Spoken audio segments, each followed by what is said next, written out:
এইবিলাক যাতে তৎপৰ কৰি দিব পাৰে, পুলিচৰ নিযুক্তি যাতে নিয়মীয়াকৈ হয়, এই গোটেই কথাবোৰে আলোচনা কৰা হৈছে।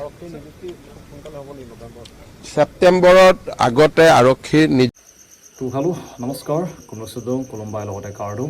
কি খবৰ? মোৰ খবৰ ভালেই, নিশ্চয় আপোনালোকৰ খবৰো ভালেই আছে।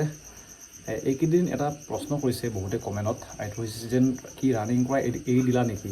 যিহেতু বাইবা দিলোঁ, তাৰপিছতে বটিং টেষ্ট হৈ গ'ল, তাৰপিছতে পৰীক্ষা হৈ গ'ল, তাৰপিছতে কি ৰানিং কৰা এৰি দিলা নেকি বুলি বহুতে সুধি আছে। তো প্ৰথমতে কৈছোঁ যেন ৰানিং কৰা এৰি দিয়া নাই, জাষ্ট ভিডিঅ' দিয়া নাই। ভিডিঅ' নিদিয়াৰ কাৰণটো হৈছে যেন এইকেইদিন মই জাষ্ট নৰ্মেল ৰানিং কৰি আছোঁ। ৰানিং কৰাৰ কাৰণটো হৈছে ইয়াতে চলজাৰতে দুখ পোৱাৰ কাৰণে ইমান হাৰ্ড ৰানিং কৰা নাই। তাৰপিছতে অহা কাইলৈৰ পৰা আকৌ ৰানিঙৰ ভিডিঅ' দিম। কিয় কৈছোঁ ৰানিঙৰ ভিডিঅ' দিয়াৰ কাৰণটো হৈছে যেন অসম পুলিচৰ নতুন ভেকেঞ্চিৰ কাৰণে এটা ভাল আপডেট আহিছে। আপডেটটো হৈছে CM ছাৰে দিছে। আজি CM ছাৰে দেৰগাঁৱত আহিছিলে, প্ৰায় দুদিনৰ কাৰণে আহিছিলে। এজত SP কনফাৰেঞ্চ আহিছে, তাতে তেওঁ প্ৰেছ মিট কৰিছিলে। তাতে এজন সাংবাদিকে সুধিছে যে নতুন ভেকেঞ্চি সোনকালে আহিব নেকি? ইয়াৰ ওপৰতে CM ছাৰে কি কৈছে অসম পুলিচৰ ভেকেঞ্চিৰ কাৰণে আপোনালোকে এতিয়া বৰ্তমান নিজে শুনি লওক। মই ভিডিঅ'টো ক্লিপটো লগাই দিছোঁ, আপোনালোকে ভালকৈ গম পাব।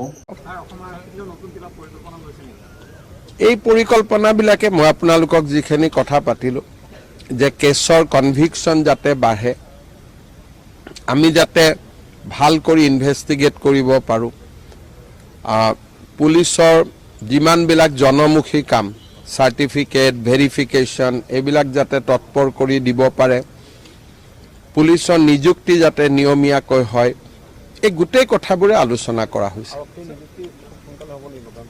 ছেপ্টেম্বৰত আগতে আৰক্ষীৰ নিযুক্তিও হয় আৰু ছেপ্টেম্বৰত নতুন এডভাৰটাইজো ওলায়। আমাৰ গোটেই কনচেপ্টটোৱে হ'ল যে অসম আৰক্ষীত কোনো খালী পথ থাকিব নালাগে। আপোনালোকে দেখিলে তেওঁ কৈছে যে ছেপ্টেম্বৰৰ আগতে ভেকেঞ্চি আহি থাকে অসম পুলিচৰ। সেইটো কাৰণে আশা কৰোঁ যেন নতুন ভেকেঞ্চি সোনকালে আহিব। যিহেতু তেওঁ বৰ্তমান 4 বছৰ কমপ্লিট হৈছে, নতুন ভেকেঞ্চি আহিব সোনকালে।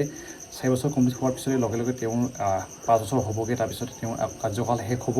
শেষ হোৱাৰ আগতে হয়তো নতুন ভেকেঞ্চি সোনকালে আহিব। এইটো কাৰণে বৰ্তমান যিমানেই ৰানিং কৰি আছে, ৰানিং কৰি থাকক। লগতে যদি কিবা ইকুইপমেণ্ট লাগে, লিংক ডিছক্ৰিপশ্যন আছে, যোনটো ৰানিঙৰ ইকুইপমেণ্ট লগতে কিতাপৰ বিষয়ে লিখা আছে, সম্পূৰ্ণ গৈ পিনে আপোনালোকে চেক আউট কৰি লওক। যদি কিনিব বিচাৰে কিনিব পাৰিব অতি কম দামতে। তো ভিডিঅ' সামৰিছোঁ আৰু নেক্সট ভিডিঅ' অহা কাইলৈ ফুল এক্সপ্লেনেশ্যন আনিম।